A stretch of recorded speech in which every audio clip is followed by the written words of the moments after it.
کیا آپ جانتے ہیں کہ امریکہ کی طرح پاکستان میں بھی سیاہ فام افریقی نژاد برادری کئی دہائیوں سے آباد ہے، جس کو مکرانی، شیدی، سیاہ، غلام، ڈاڈا اور زنجباری کے مختلف ناموں سے پکارا جاتا ہے۔ سیاہ اور غلام کا لفظ زیادہ تر بلوچستان میں پکارا جاتا ہے، جو ایک توہین آمیز لفظ ہونے کی وجہ سے افریقی نژاد افراد اپنے لیے استعمال نہیں کرتے۔ امریکہ میں سیاہ فام شخص جارج فلائیڈ کی ایک سفید فام پولیس والے کے ہاتھوں ہلاکت کے بعد سے پیدا ہونے والی بحث کے نتیجے میں پاکستان کی افریقی نژاد برادری بھی توجہ کا مرکز بن گئی ہے۔ پاکستان میں افریقی نژاد برادری کئی دہائیوں سے آباد ہے۔ اقلیت سے تعلق رکھنے والے یہ افراد خاموشی سے اپنی خدمات سر انجام دیتے رہتے ہیں۔ سیاہ فام لوگوں کی غلامی کی تاریخ فرعون کے وقت سے شروع ہوتی ہے، جس کی تصدیق قدیم مصری فن میں بھی واضح ہے۔ جنوبی ایشیا میں افریقی نژاد افراد کی ایک بہت بڑی آبادی سندھ کے شہروں حیدرآباد اور ٹھٹھہ میں موجود ہے۔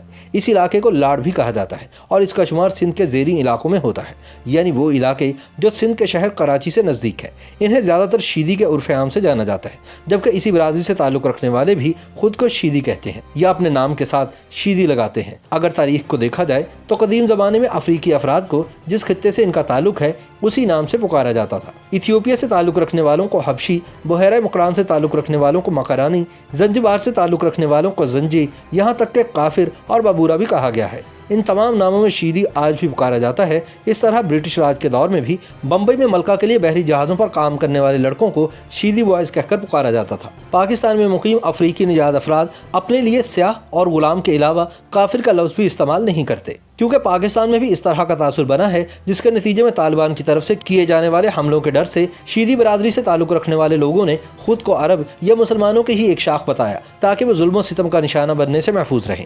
افریقی نژاد افراد خطے میں جہاں جہاں آباد ہوئے وہیں کی تہذیب میں خود کو ضم کر لیا۔ کئی جگہوں پر ان کے لیے وہاں کی روایات اپنانا آسان بنا اور وہ ان کی شناخت کا حصہ بن گیا، جبکہ دوسری جگہوں پر ان کی منفرد شناخت قائم رہی۔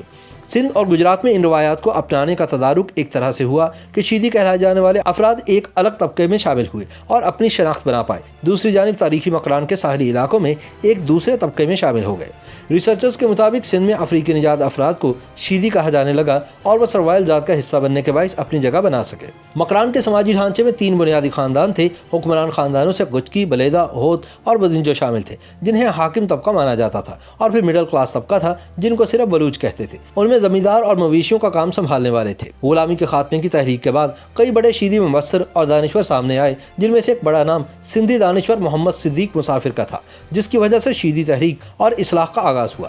بلوچستان میں سن 1960 اور 70 کی دہائی میں مکران اور وسطی بلوچستان میں جاری بلوچ قوم پرست تحریک، جو سوشلزم اور کمیونزم سے متاثر تھی، ابھر کر سامنے آئی، جس کی وجہ سے وہ تمام افراد جو سروائل قبائل اور خدمتگار طبقے میں ضم تھے، ان میں موجود افریقی نژاد نوجوانوں نے غلام اور حاکم درجہ بندی کی مخالفت کی۔ اس دہائی میں زیادہ تر لوگوں نے اپنے قبائل کے نام چھوڑ کر اپنے نام کے ساتھ صرف بلوچ لگانا شروع کر دیا۔ کراچی کے علاقے لیاری کو سندھ اور بلوچستان کے درمیان ایک رابطے کی کڑی سمجھا جاتا ہے۔ یہاں پر رہائش پذیر بہت سے لوگوں کے رشتہ دار ان دونوں صوبوں میں بھی رہتے ہیں، جبکہ سندھ اور بلوچستان میں چلنے والی کسی بھی تحریک کا براہ راست اثر لیاری پر بھی رہا ہے۔